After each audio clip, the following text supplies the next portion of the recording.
Jordan knows he shouldn't eat this entire bowl of nachos, but tonight he's earned that right. Because a few hours ago in the middle of happy hour, he recognized a sign. Not from the gods or a bolt of lightning, but from a double heart, a kissy face, and a fourth ha in ha ha ha. That's when Jordan knew he was buzzed. So when it was time to go, he got a ride home instead of driving. Be a legend like Jordan. Recognize your buzzed warning signs and get a ride home. Buzz driving is drunk driving.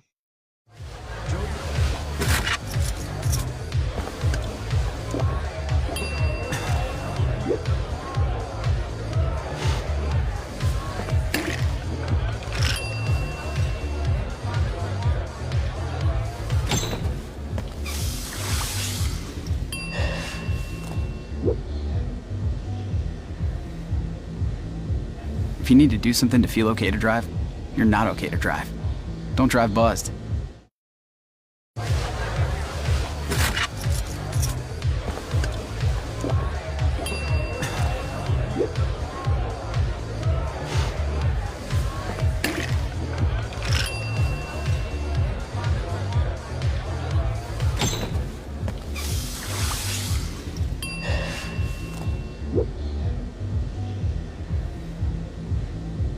If you need to do something to feel okay to drive.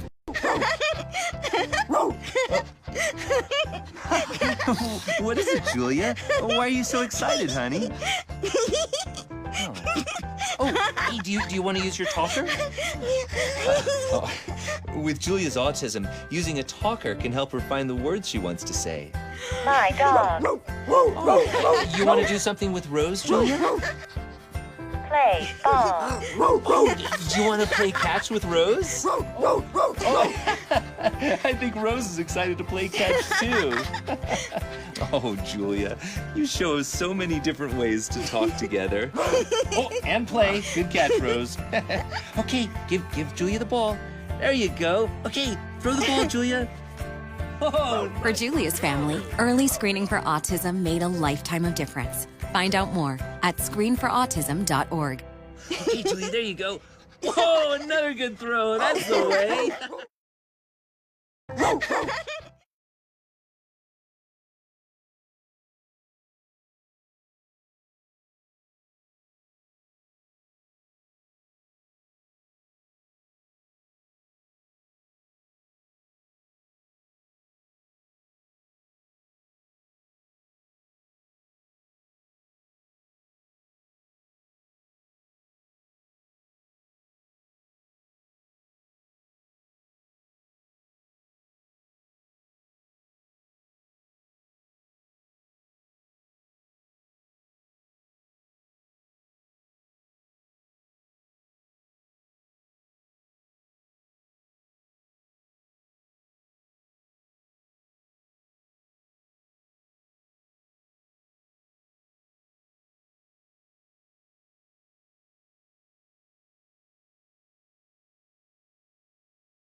And you're live. Good evening, everybody. Good evening, good evening, good evening. Happy Wednesday, happy hump day, whatever you want to call it. Today, welcome to Mind of a Man. I'm your co-host, Tobie Famusipe, and my other co-host, Mr. Marcus James Jones, the General, aka the General. That's your name from now on. Wow. The General. And today we have a special guest, Miss Shawnta Jackson. Welcome aboard. Hello, thank you. Thank you for joining me. Welcome to the show. Thank you Welcome for to the inviting me to the show Welcome. today. I'm so used to doing my own thing. I'm like, thank you for joining me. Yeah. Thank you. Out of your busy schedule, because Lord, I read up on you like before the pre-show, where I read up on you. I'm like, this lady is out here killing it. She is killing it, and she's inspiring others, and we really appreciate that from our hearts. From the show to you, we appreciate everything that you're doing, inspiring people, giving people hope, giving people inspiration on everything they, whatever life takes them, because there's a lot going on out here today, a lot of crazy things going on these days where people lose hope, and your books and everything that you've presented out to everyone, hopefully it's going to inspire people. Sometimes it can even save a life. Yes. And that's one of the premises of our show as well. To see maybe someone could think different with whatever we put out there, and what could inspire people, or they can forward the blessings to others to, for blessings and whatnot. So today, our show is about leadership in relationships. So, and like my man always fired the first shots at me on the show, General, I'm coming at you today. I'm a brigadier general, okay? You're the full four-star general, okay? I'm coming at you today with a question, just one question. I can't wait to see how you're going to break this down. And you know what? I'm going to pull back. I'm going to switch it up. I'm going to give the question to Miss Shawnta, okay? Well, hold on. Before you do that, right? Yeah. The audience got to be introduced. You got to let Miss Jackson introduce herself. You can't just like throw her out there. It's like having a wonderful plate with half the food and the other half sitting and wait to be served. You know what? Okay. So okay. We have to let Miss Jackson come in. Miss Jackson, this is your show today. I'm going to have you introduce yourself to the world. What you do, they know about your books. You have a lot of followers out there, but please add on to what I have missed. Hello, Mind of a Man viewers. My name is Shawnta Jackson. I am a leader, mother, author, and social entrepreneur with a vision to help people to help themselves and others. And so I have a background in social and behavioral health. I used to be a real estate agent. I used to be a loan officer. I've had this very unique entrepreneurial journey. And I've worked with boys and men, and let's start with youth. I've worked in youth and juvenile, probation, group homes, halfway houses, detention centers. I used to teach sex ed. And I work a lot. Actually, my work in public health has been majority with men on Black barbershop initiatives. And so I've been a part of research teams and other teams helping men to learn about colorectal cancer and how to be advocates for colorectal cancer and different health topics. And my books are The Journal of a Woman with Lived Experiences and The Resilience of a Woman, Stories of Faith, Love, and Perseverance.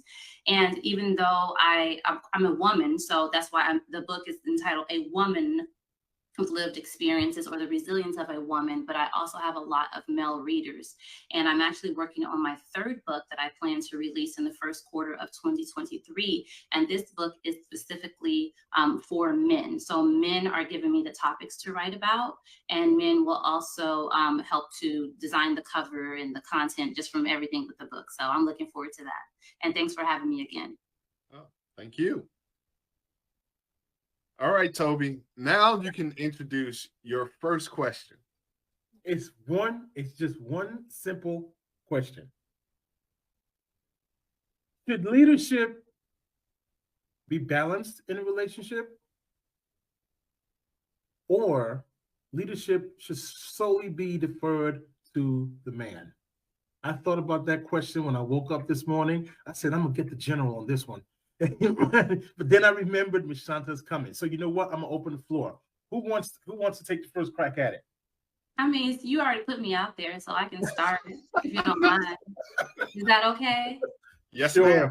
Okay, so what I just did, I just demonstrated leadership, and I am a woman, as I mentioned earlier, and I said that I'm a leader in my introduction, but I definitely, I I'm attracted to leaders, and I cannot be in a relationship. It's not going to work if that man is not a leader and if he doesn't demonstrate proper leadership skills. So it's not about just being a leader in the relationship. It's about being a leader in life, in your family, in your work, whatever you do. And just because maybe if that person doesn't have the title of leader, it doesn't mean that you don't have those leadership skills. So I think leadership is a quality and a skill characteristic to have. And personally, for me, in my relationship, well, actually, I won't even talk about me. For anyone, whatever roles that you have in your relationship, I think it's between those two individuals. I think it's between that man and that woman to decide who's taking the leadership role in this area, because we all have different strengths and weaknesses, or different opportunities where we could probably improve on. So sometimes I may need to step up and lead in a certain area. So we have all these areas. We have finances. We have, just different things. And some people have more strength than others. But I think that's between the couple. But me personally, I prefer to, like, I am a decision maker. I take care of, I'm responsible for thinking for a lot of people. I'm also a public health and nonprofit consultant. I have my own firm and I have staff. And so I'm relied upon to be strong in a lot of different spaces. And even in my household, I'm a single parenting mother. I am divorced. So I personally, I want someone that I can depend on, that I know that's going to, that I can depend on to make decisions that can lead us and lead our relationship. But naturally, I can stand beside him, I can stand behind him, and if needed, I can stand in front of him. So I am my own leader. I am a leader, but I prefer for my husband to lead. That doesn't mean you're controlling. That doesn't mean you're abusive. You're putting me down. You're demeaning me. But I'm okay with being led. All right, Tobie. So you What's defer? the next question? No. So you defer? No. That question answers a lot. So you like a man who can lead. So do you defer at times as a woman? I'm talking generally speaking. Do you think maybe yourself or women in general defer leadership to the man? No, I think everyone's different, so I can't speak. I don't want to see. This is what I don't want to do. Yesterday, I went to a book discussion, and the person that was speaking on stage generalized women, and in particular, he generalized Black women. So he made a comment. It was really simple, and but he made a comment in front of non-Black people as well. And so anyone who knows anything about a Black woman, you can't touch her hair. Yeah. Yep. Oh, yeah. But that's not true. Really? No, it's not. It's not. It depends on. So it depends. Every person is different. For me personally, I have natural hair, so I don't wear extensions. I don't mind getting in humidity and water. If my hair messed up, then I'm just gonna pull it back, and I don't care if it's puffy or, that's just me. And so just don't. So I say that to say, in a relationship, I can't answer for most women. I can answer for the women that I know, women in my family and my friends. I think that sometimes people say that they want a man to be a leader and to lead them and to guide and support them, whether it's emotionally or maybe some physically, like sexual or like in the bedroom. But I think that some women have a hard time, even though we say we want something. Just like a lot of men say, you know what, I want a smart, independent woman, and she's doing, she has this business and she travels and she does this, and it's like an idea, it's a fantasy, it sounds good, but some people are intimidated, or they haven't been in that position before to step up. And so with some women, like I mentioned earlier, I'm a decision maker, I'm head of household, I'm all of these different things. And so for some women, they say that's what they want, but I think it might be a little hard for them. And I think this is where a man with good leadership skills will be able to recognize this, where she may need a little bit more grace and a little more time into allowing herself to relax and to let that man step up to be a leader. Did that answer your question? Yes, ma'am. Okay. Yes, ma'am. It does. I'm bossy too. Huh? I'm bossy. Well, it doesn't surprise me. It doesn't surprise me at all. It doesn't surprise me at all. But that's something like that. Well, whoever is attracted to me is gonna like me for whoever I am. For like I said, you have to have grace and understanding. But at the end of the day, I am myself, and I'm very comfortable with who I am. I'm a team player. What if you run into a guy who's also bossy? How will that work? It's okay. Like I said, I'm bossy. I think it's more like being sassy, more like a personality. Like I roll my neck and I say little smart stuff, and they like it. Okay. My guy likes it. Whoever's attracted to me likes it. Okay. He might not like it. If he doesn't, like I said, who I am is who I am.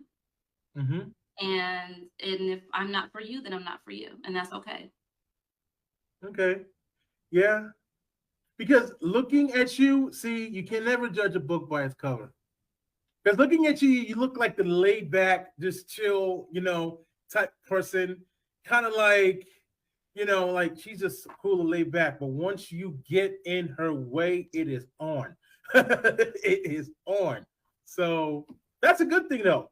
It's a good thing. That's a good thing, because you don't always show your whole transparency until you get to really know who this person is, who this guy really is. I think we've had a topic on that before a few weeks ago. Yeah. So General, the same question to you: should leadership be balanced in relationships? Well, that's how do almost you feel about it? Your perspective from it. Okay, my perspective from it. Right. There used to be an old adage saying that relationships should be 50-50, right? Mm-hmm. And so living as they say, living just a half day on this earth, I have yet to really find that. So I would say that all of us, when we are in a relationship, has this thing where we have traits where in areas we can lead very well, and your significant other or spouse knows that, right? And they're going to allow you, or should allow you, for the better of the relationship, to actually run that area right there, to help promote that area. Because if you're not strong at it, I would say there are a lot of brothers who are great with handling money, and there's a lot of us who weren't, because we weren't taught, right? And so when you're playing catch up in that area, and you've had a lot of, I like to say, experiences are very costly, and you've had these areas where they have been detrimental to you, and you're the leading cause of it, it's hard to really retrain your mind. It can be done, but you have to understand that you have to walk with some people or walk with someone and be willing to learn, especially if that's one of your blind side or your weak area. You have to be able to give into that. So I would say that it's not always, normally it's not 50-50. Normally there are people who go in and have relationships. And the reason why we like or love one another is because the other half of you have something that you don't have. So I'm good, but she makes me better, right? I'm great by myself, but she completes me, right? So she has something there that I do not have, right? And I'm with her and the completion of a whole for her to be able to be all woman and yet let me lead, right? And so that's not no insecurity. It's just knowing who you are. And a lot of people have a problem with understanding who they are, right? And just like Miss Jackson said, there are a lot of us who want certain things and we don't know ourselves, and we end up hurting other people because we don't know ourselves, because it's predicated on a thought or a dream, and then when we get involved, it's like, wow. So it's what you and Courtney call it. It's like being an agent. Miss Jackson, when they say agent and you hear that, it's somebody who, for a lack of a better word, identity crisis. They're being something to portray something for someone to like them and be with them. And then when the real person comes out, it's like, oh, okay, you was this agent this whole time. Now, who are you? Yeah. So go ahead. No, I definitely agree. Usually when you meet someone, you meet their representative, and then and sometimes we get into these relationships and even marriages, and a lot of marriages aren't working because there's this woman, she's a psychologist, Dr. Robin. She wrote this book called Lies Before the Altar. Yeah. And I personally think that why a lot of relationships don't last, and once you do meet once that representative or that agent is gone, it ends, I think, because people don't take their time. In Christian faith and some other religions as well, they say, wait. I'm not saying wait until marriage or, everyone chooses what works for them. But I think wait is a good, healthy thing to do for that reason. Oh, maybe that's why they say wait and take your time and don't rush into certain things, because maybe you're blindsided. Once you start getting intimate, physically intimate with someone, then you're ignoring red flags, and these chemicals in your body are overtaking your brain, and you're not thinking straight. And then once that goes by, you start seeing other things. But a lot of the red flags that we see in relationships, or not even just red flags, meaning that person is bad, but a lot of the things that we miss is because we rush into things, men and women. And I think that's why it's important to take your time to get to know that person. And I think it's, and so in addition to attraction, so attraction is key, but then also what about compatibility? What about values and ethics, your morals, and what about your wellness? So not only just your physical wellness, but what about this person's emotional wellness, financial? What about occupation? Are they happy with themselves? And you meet their family, their background. How do they interact with their children? So for me, one of the things that I look at is which is a value and a standard for me, is if he has children, does he have a healthy relationship with his children? And then usually there's patterns in relationships. And then even, what are his relationships with his exes or his mother or his sisters? And again, usually there's patterns. And so if this person is that she did this, he did this, and that, and I'm paying attention to whether or not this person takes personal responsibility, this and that, because that's going to show up later. So even though they're the agent or the representative, if you take your time and it also depends on your intent. If you're just looking for a fling or something, maybe that works for you. But if you're looking for a wife and you're serious and you're being intentional, then I think these are things that you should be looking at when dating. Right. Okay. I agree. And if you're in a relationship already, one of the things you can ask yourself is, how do I want to be loved? How do I want to love myself? And how do I want my partner to love me? And then and I would first think of that just internally myself, and then that can open the door for communication. So that way, because your needs may change over time anyway. So if you're already in the relationship, it doesn't have to be toxic. It doesn't have to be a bad relationship or an unhealthy relationship. You can make it back healthy as long as it's not an abusive relationship. Okay. Let me ask you this, Miss Jackson. In the leadership relationship role, what would be the number one trait? And I don't like to even use that word, but what would be that particular trait that would that is the key for, you think, most individuals who are having leadership issues inside those relationships? So healthy relationships include trust, communication, and respect. So I don't think it's just like that one thing, but I think it's those three key things: trust, communication, and respect. Are you allowing yourself to trust someone? Are you trustworthy? Do you respect yourself? Do you respect that person? Are you able to effectively communicate? And vice versa. And communication is not just words. Communication is body language, facial expressions. Silence is a form of communication. Your gestures with your hands, different things like that. And so for me, I think like that's just the key right there. I think if you can just go back to that foundation of, what a healthy relationship is: trust, communication, respect. I think that you can get through anything, or you can, kind of get through. Right. Well, I can be transparent here. Mm-hmm. At Mind of a Man, I learned as an adult, and it took me quite a while, that the key thing, I can only speak for me, that I found in relationships, be it a boss or be it wife, children, it was listening, learning how to listen. Just because someone's speaking doesn't mean that the other person is actually listening.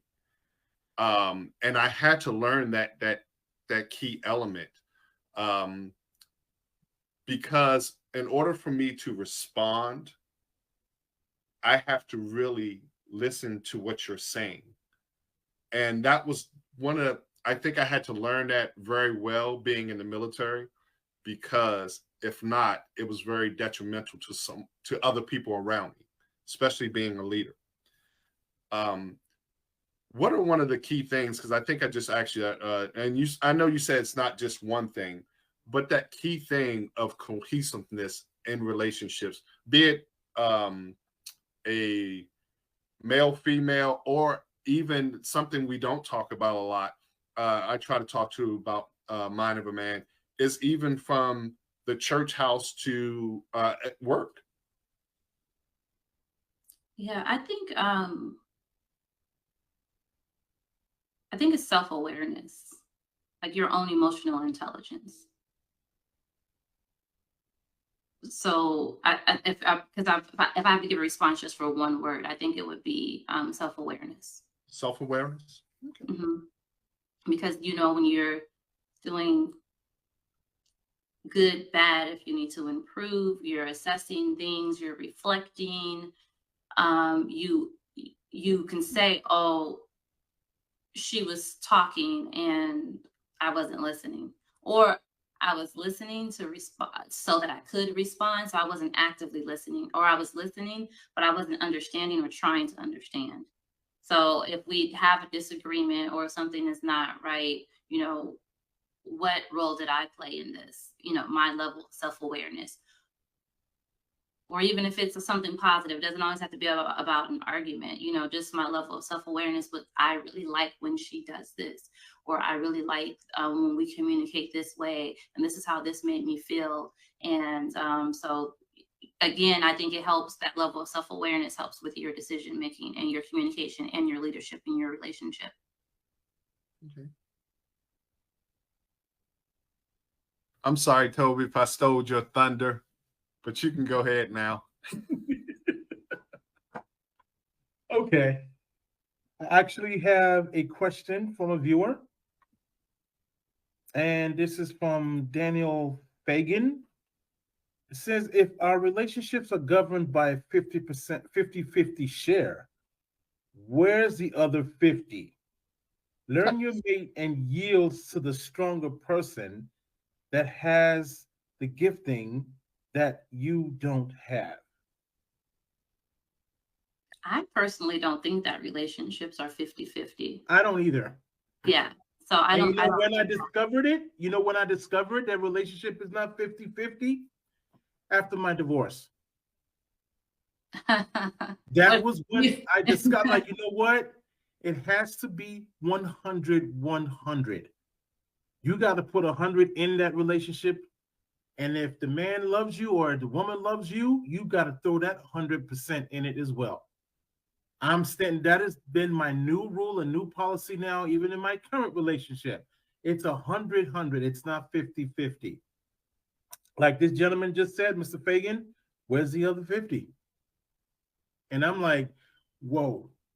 It's on a layaway plan. Yeah. See, you know, it's a layaway plan. Yeah. I don't know if I want to use that as the word, like a layaway plan. I don't know if I want to use that. That was supposed to be a joke. I know. I know. See, I can take it. I can take the joke. I get it.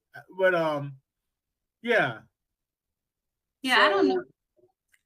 So I agree with you, Tobie, that relationships are not 50-50. I also agree with you that each person should be putting in 100%. But from my so another perspective about the 50-50, and so from my lens is like it's not 50-50 because I'm not your roommate. And so some people, and I'm thinking more a little bit kind of literal, like we split decisions, we do this, we do that. No, that's not that's not how we do it. So that's another way of thinking of it, like another way someone might process that 50-50 comment as well. Okay. Mr. Daniel Fagan, thank you for your question. Hope that answers it.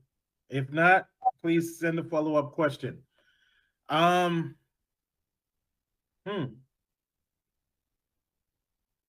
a lot of people still believe in that concept that relationships are 50-50. And I had to learn the hard way that, it's not 50.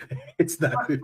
Or maybe 50-50 is not I bring in this half and you bring in this, but 50-50 is you're putting in, it could be interpreted also as you're putting in just as much effort that I am in this relationship.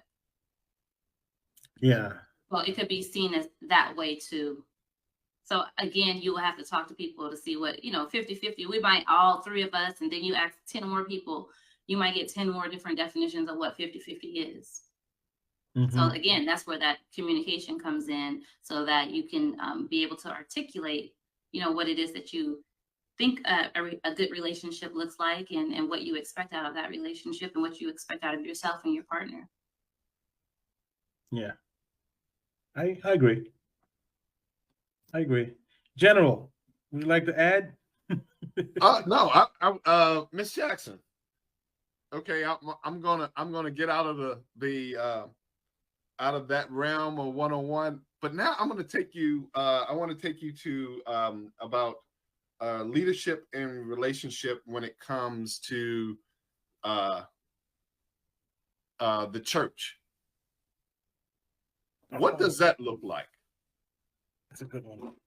Well, first of all, I want to acknowledge, so I'm not a religious person. Okay. I am a spiritual person. Okay. And so I was raised Baptist, and I read the Bible. I defer and I prefer to focus more on the Old Testament. Okay. I also read the Quran. I like to study and listen to philosophy and different things like that. So I just kind of want to put that out there. And I'm actually listening to this audiobook now. It's called Zealot, or they might pronounce it Zealot. I think it's Zealot. And it's about Jesus of Nazareth and talking about the different messiahs that were before him and what Messiah meant. And so I think when it comes to religion and like church, I'm not like the traditional religious person. But I think whatever your faith is, so I've definitely, I don't know, I think I like smart, wise men. And so if I meet someone that the type of person that I'm looking for, if I'm referring to the Bible, I'm looking for the wisdom that's in Proverbs or Ecclesiastes. That's the type of person that I admire and trust and respect. I definitely, when it comes to leadership in faith, I'm still looking for a leader in that space too, in that area as well. But then also I'm also looking for where we can come together. So can we pray together? Can we learn together? Can we build ourselves spiritually together? And so for me, that is leadership. There are a lot of different, just throughout the Bible, women are not respected. If you look at the actual stories, a lot of the treatment of women, but then there's also a lot of stories of how powerful women are and how wise and smart and how they save their family and their tribes. So for me, when it comes to church and religion and faith, I'm looking for someone who is knowledgeable and understanding and knows the history of the church and religion, who can look at it from like a realistic perspective, not just a perspective that you were taught and that it was passed down. I've had conversations with individuals who are or have gone to seminary school, for example. And so I understand the study, but where did that study come from? It's no different from you participating in a history class in school. Whose perspective is this history from? Is it Western? And then, and so my thing is, I want to know more. Like, I want to know what Jesus knew and the people of the time. I'm not interested in what I'm being taught from a Roman emperor who created Christianity to appease what they refer to as more so like rebellious Jews, and more, it was more of a power play and it was easier for unity purposes to adopt a religion and to mold a religion, and it just got passed down in history, which is, so I prefer, for me, that's the type of leadership that I'm looking for. I'm looking for the knowledge and the background and different things like that. And not just, this is what the Bible says, but why does it say this and what elements? Because there are things in the Bible and a lot of other faiths that I definitely agree with, because at the end of the day, it's all universal. So I just don't want someone who is and what I would refer to as naive, or you're just kind of taking things because this is what you were taught and this is your traditions that were being passed down to you. So as Paul said about the Marines, he thanked them for their due diligence to study the writ or the word or the logos. Got it. So in relationships, there is a book that I was reading, and it was about relational intelligence, of how we are relational beings, but we don't really get taught about relationships. And I think it's a key construct of life that we don't get taught that, how to deal with relationships with different people. Everything from a boss on down to our family structure. Being that you have written books and being around men, especially men of color, why is it so hard for us to really relate in our relationships to one another? Or is it hard? I don't know. I'm not a man, but no. But I don't know if it's like this macho complex. It could be ego. Maybe people, sometimes when people are in spaces, especially when you're the new person, they have to kind of test you out, or if I'm the new person, I gotta be this certain type of way. So this this level of masculinity that's been taught to us.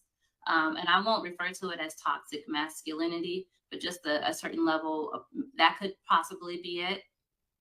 I think that we are actually taught, and it could be directly or indirectly. So we're taught when let's talk about men engaging with other men. If I were a young child, if I were a young boy, and I'm in a barbershop, I'm watching these men, And when I'm with my father and I'm in the store, if I don't have my father, if I see men at church or wherever I'm at, I'm actually, whether you realize it or not, you've been molded and you've been taught within your household and growing up, whether that's healthy or not. And a lot of times, people weren't taught to communicate, or their mother or their father didn't communicate with each other. And without you knowing it, subconsciously, it's passed down to you. And I think that it is important for us to talk about relationships, like you said, in all different areas. And so I think for those of us, we can talk about what could have been, what I didn't learn, but all we can do right now, we have now, and all we can do is move forward. So moving forward, we can identify, so when we have young people around us, we can identify teachable moments. In schools, personally, I think that, so this is a part of sex ed as well. A lot of people say, no, I don't want my kid learning this, but no, healthy relationships, the concept that I said about trust, communication, respect, bullying, how to treat people, how to have, different refusal skills. If someone says this or does this to you, how do you stand up for yourself? How do you respond to this? Those are conversations, in my opinion, that should be taught in school as well as home and as well as church, mentorship programs. And so I think there's all these, different teachable moments. And if you are an adult, I think this is a good topic for what we're doing right now. So we're talking about it now.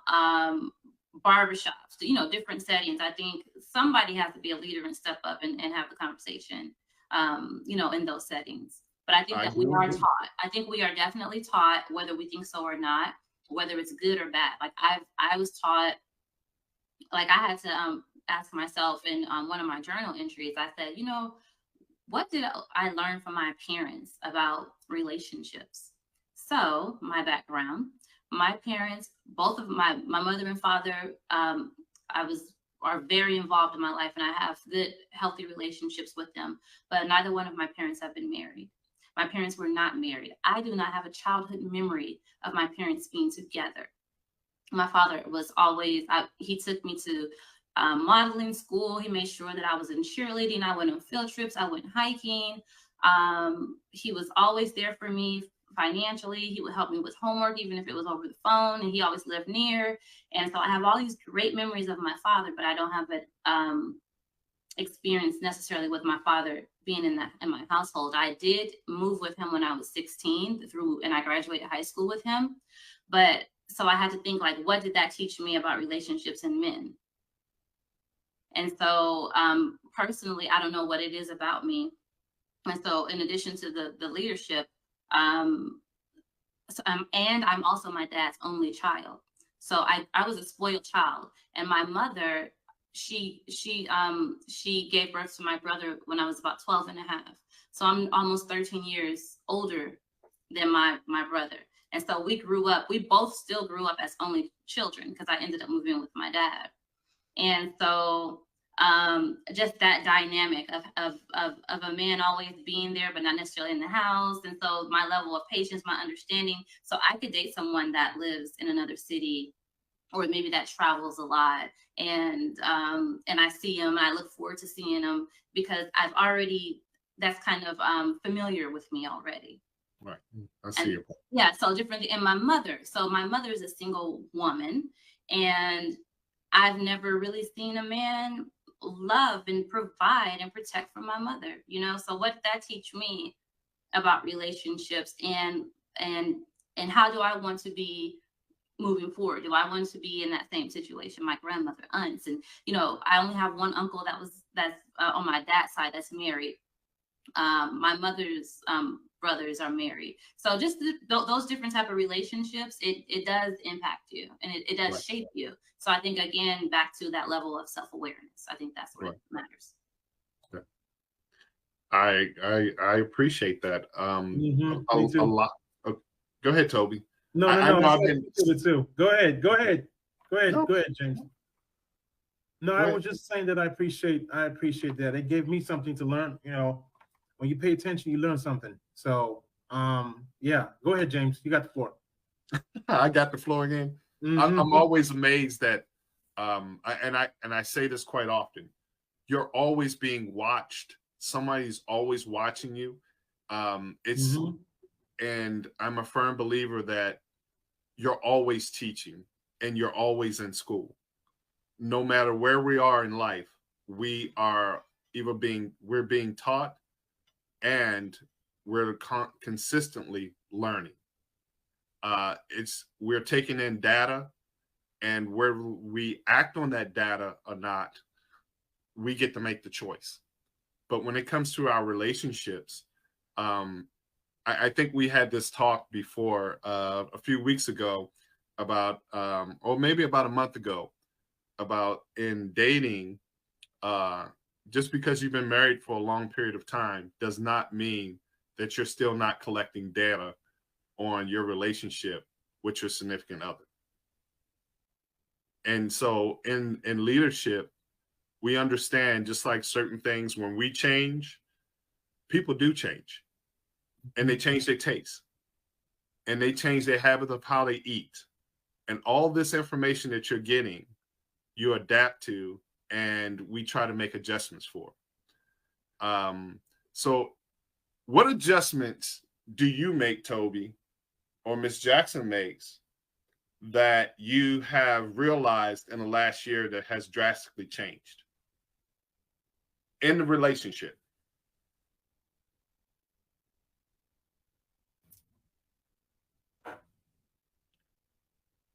I was in a onion state. And when I say onion, you've heard me say the story to you before, James, but I'm going to put it out there.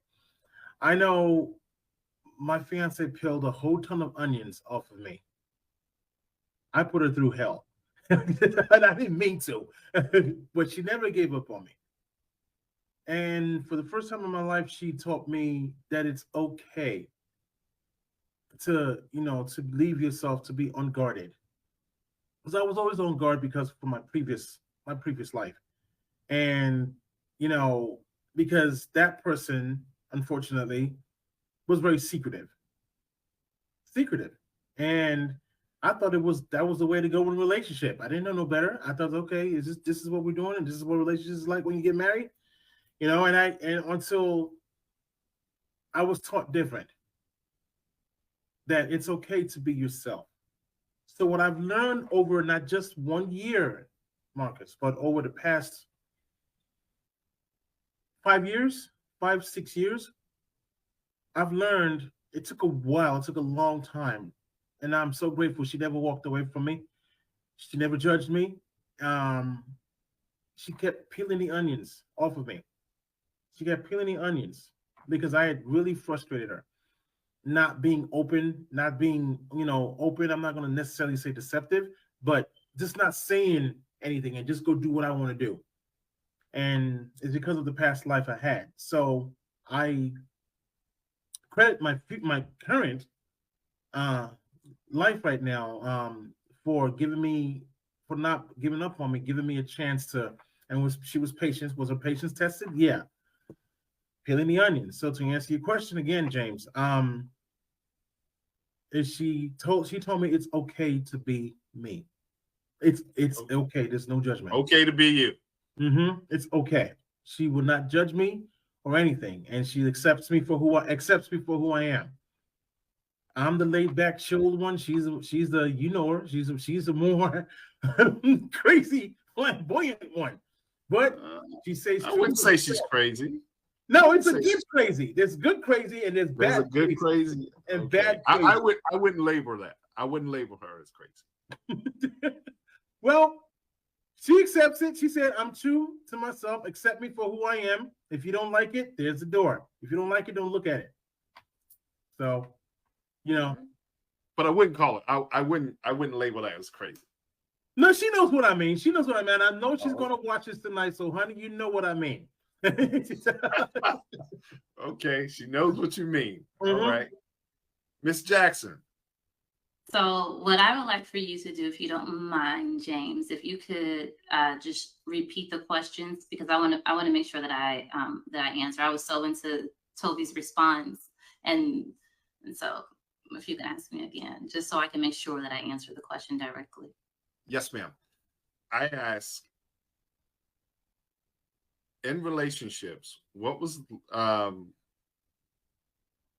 most significant change and that relationship, no matter what the relationship was, parenting or male, female, what was the one thing or the one thing that you noticed that had a drastic change within the past year? Okay, that's what I heard. I just want to make sure. So I'll tell you what I recently did. And so when I'm talking about relationships, I'm actually going to refer to dating relationships. And so I am a single woman. So I date. I'm not in a serious relationship. So I have different men that I date, that I stay in communication with, and some of them it's been years, and we stay in communication with each other. And so one of the things that I recently did, effective July 1, I went on a sabbatical, what I refer to as a sabbatical. So I was working a lot, not really focusing on myself, and doing things for my clients, but not focusing on my personal brand. And so I just wanted to take a break and just kind of like revamp and create a new strategy and think about, what do I want to do moving forward for the fourth quarter of this year and then beginning in 2023. And so one of the things that I did is, in addition to letting go of my clients, I do this assessment. It's called the 8 Dimensions of Wellness. And so emotional, spiritual, physical, environmental, occupational, intellectual, physical wellness. And I probably repeated or missed something there, but so all of these different areas of my life. But one of the things that I also did is I have a girlfriend that is a stylist, and she does closet detoxes. And so I had to go into my closet and pull everything out of my closet, all of my floor, on my bed, just everything out of my closet. And I only could put back the things that were a definitely yes, or I'm going to wear this, but not right now, only because it's not in season. And so I did that with my dating life too. I said, you know what? I'm ready to be in a serious relationship. I want to meet my husband. And of all the guys that I know, they're not my husband. And if we were going to have something, or if we were going to be serious right now, it would be that already. So I'm just going to let go of the perks. It is perks to dating and being single. I'm going to let it go. And it's not that, and I'm letting them go for the one. I don't even know who the one is, haven't met him. And so that was something that I did that significantly changed, just, kind of letting go. And yeah, so that's something that I did. And I guess they say some things you let go that come back. So there's this one guy, he's not going anywhere. But I still don't think he's my husband. And I think he's okay with that. And I'm single. So I'm like, you know what? Okay, you want to stick around? Okay. But I told you that you're not my husband. But I am ready. I'm ready for to meet someone that can take me away from everyone. Like, I want to change my phone number and all of that. That's one thing for me to do, just to let people go and just say, you know what, if it was going to be something, then it would have been, and you don't deserve to, just, or vice versa, just, just kind of lingering along. And, you can just call me whenever you feel like it, or me doing that. That's not, it's not going anywhere while we're playing these games. We're not intentional. We're not serious about it. So the detox, that was something that I did that changed my trajectory for my life. Wow, outstanding. I will say this, it's a slogan that I have now. Life, you get one shot at it, no do-overs. And so there's this thing that I say now that I recently learned: marry your purpose. You said that a few weeks ago. Yeah, marry your purpose. Mm-hmm. I'm serious. Marry your purpose. So expound on that for a little bit. Okay. So marrying your purpose means that you were put on this earth for a purpose. You have a reason for being here, right? If you know your reason, I have a wife or a significant other, or what we call helpmates, right? When I marry her, and you heard me say it earlier, I'm good by myself, but she makes me better, right? With her, I am marrying my purpose because she helps me complete to get to my purpose. When you marry someone, it's not for the sake of a bunch of benefits. You have a purpose. You have something to give the world. And you're like, I have to do this because I've been created for this, right? And what we have in a problem, especially I think in Western culture, is Western culture kind of programmed us to go chase after this quote unquote American dream, right? And it feels like more of American lie. And then you get off track because you don't know who you are, because you're losing your identity, chasing after something that is not the real you, right? So if you're designed or you created for a purpose, and you have this ingenious idea that addresses a purpose that the world needs, you don't do that because you get sidetracked of making money, then would you ever make your purpose?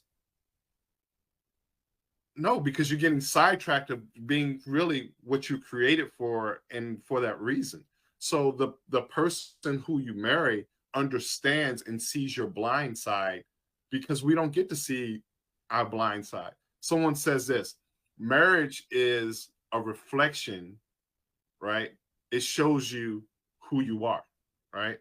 And it also shows where you could, where you're going and where you could be, right? So, in marrying your purpose, you get to marry a person who sees your purpose in you. And that's what I mean by that, Miss Jackson. Yeah, and I think it should be reciprocal. So definitely reciprocity. So it's not just the man saying, "I want my helpmate." Right. I think it should be reciprocal. And one thing that we can't do is so one of the topics that and I'm looking down because I wrote this down. One of the topics that was requested from men for my next book is men who marry before they know what they want in a woman. Yeah. And then he said, attraction isn't everything, but knowing what you want in a woman before you marry her and what you need, right? But then that goes back to that self-awareness of who I am, and and what I need. But sometimes we don't know what we need, and that person is placed and they show us as well. But either way, that person is supporting us. But then I also think it's important for us not to attempt to save anyone. I don't think any man should be saving a woman, and a woman shouldn't be saving a man either. Because I don't think sometimes we get into those dynamics as well. Or you are a really good person, and you are a provider, you are a leader, you are a faithful man, you are a man of character, and you're not abusive. So you're everything, but this woman can't see it. At what point do you stop trying to save or convince this person that you're the one, if that person can't see it, if they're not seeing it? And is that your role to convince someone? So I think that's a conversation for women to have, and also for men to have within themselves. I agree. A lot of that has to do with people take roles on that they had in their household when they were children or when they were growing up. So there's a hero, there's the person who gets in trouble because they want attention. So these roles, believe it or not, they get played out as adults in marriages. And they will go back and still try to save mom, dad, or brother and sister, because that's the role they always had. And they don't know how to come out of that role. And so they do that thinking they're going to save her, because that's what they always did. And so there's another identity crisis going on. When are we going to stop? Who are you? Yeah. And why you keep doing that? Yeah, even with parenting, And so my son is 18 years old. So my role as a mother changes over time. Right. And I've witnessed a lot of women who have adult children. When I say adult, I'm talking 25 and older, in their 30s and their 40s, and they still play this role like they're saving their sons. They're always getting him out of a jam. He never really has to take personal responsibility. He never, even if he makes a bad decision, mom is going to always be there. But what's going to happen when she's not there, right? And so now, in my personal opinion, so now the women that he's in a relationship with, he's kind of looking for that mom role, someone to kind of tell him what to do and do this. And he never really came up into his own, So those are things that I look at and that I pay attention to with dynamics of relationships with the man and his mom. But then also as a mother, so this relationship with my son is just like, at what point I'm learning. It's a transition for me as well. But, it's to the point where he's just going to have to learn certain things on his own.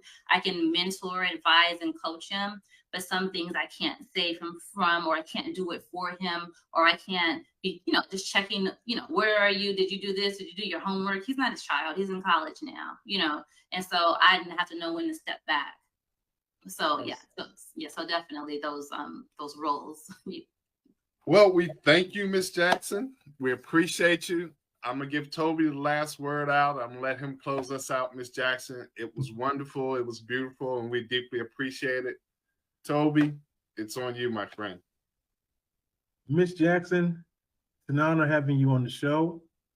Thank you for giving us different perspectives. My dad always say, pay attention, you learn something. And sure enough, I pay attention like I always do.